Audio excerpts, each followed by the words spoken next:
2004 সালে বিশ্বের বিভিন্ন রুটে প্রায় 9,000 অভিবাসন প্রত্যাশীর মৃত্যু হয়েছে, আর এটি এখন পর্যন্ত এক বছরে সর্বোচ্চ অভিবাসন প্রত্যাশীর প্রাণহানির রেকর্ড। শুক্রবার এক বিবৃতিতে এই তথ্য নিশ্চিত করে উদ্বেগ জানিয়েছে জাতিসংঘ। এদিকে অভিবাসন ইস্যুতে নিজের কঠোর অবস্থান অব্যাহত রেখেছেন প্রেসিডেন্ট ট্রাম্প।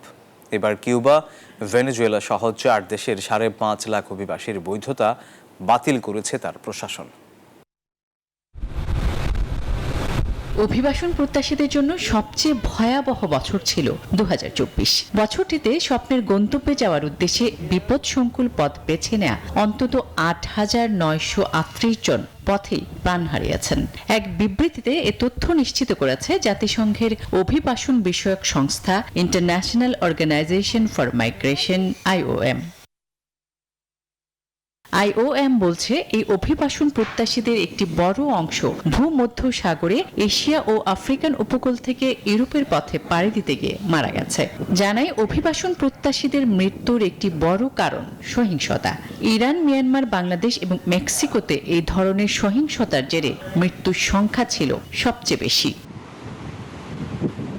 সংস্থাটির কাছে বিশ্বজুড়ে অভিবাসন প্রত্যাশীদের মৃত্যুর ক্রমবর্ধমান ঘটনা অগ্রহণযোগ্য হলেও প্রতিরোধযোগ্য বলছে জাতিসংঘ। তবে এর জন্য একটি আন্তর্জাতিক এবং সামগ্রিক নীতির উপর জোর দিয়েছে সংস্থাটি। ওয়ালটন আবারও মিলিয়নিয়ার অফারে ওয়ালটন ফ্রিজ কিনে আপনিও হয়ে যেতে পারেন মিলিয়নিয়ার।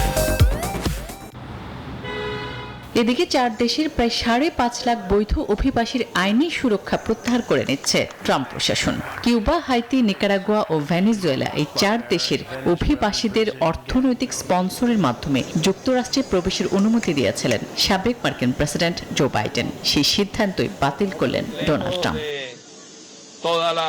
আসমা তুলি, নিউজ 24।